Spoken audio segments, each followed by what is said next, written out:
अंतर्मनाचा वेध घेणारे news channel star city one.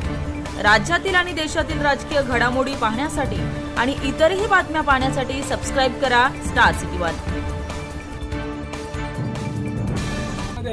अनेक नागरिकांना रहिवाशांना त्रास होतो।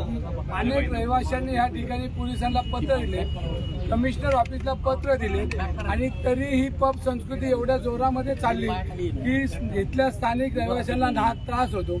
इथल्या महिला भगिनी असतील, ज्येष्ठ नागरिक असतील, एवढा प्रचंड आवाज याच्यामध्ये आजूबाजूच्या लोकांना सहन करावा लागतो। आणि अशा वेळेला पोलिसांच्या मदतीने हा कोरेगाव पार्क असेल, वडगाव शरीफचा भाग असेल, याच्यामध्ये पबचे रात्रंदिवस या ठिकाणी गोंधळ, आरडाओरड आणि नागरिकांना जीवन असह्य झाले।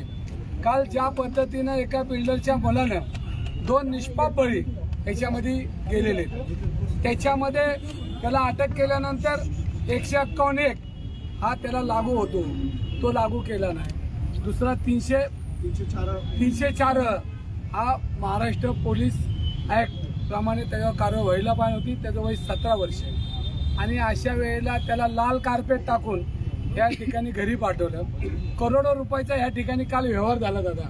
आणि एवढा मोठा प्रचंड व्यवहार एका जर केसमध्ये होत असेल तर हे police station cream police station आहे। इथले सगळे अधिकारी हे पैसे खाण्यासाठी सोकलेले आणि म्हणूनच आज गोरगरिबांचा जीव या ठिकाणी जातोय। कुठलाही तक्रारी नागरिक घेऊन आले या ठिकाणी, त्या ठिकाणी नुसती पैशाची मागणी होती आणि ह्या ठिकाणी बिल्डर लाईन मोठ्या प्रमाणात असल्यामुळे या ठिकाणी पैशाच्या शिवाय दुसरं काही चालत नाही। गोरगरीब लोकांना ह्या ठिकाणी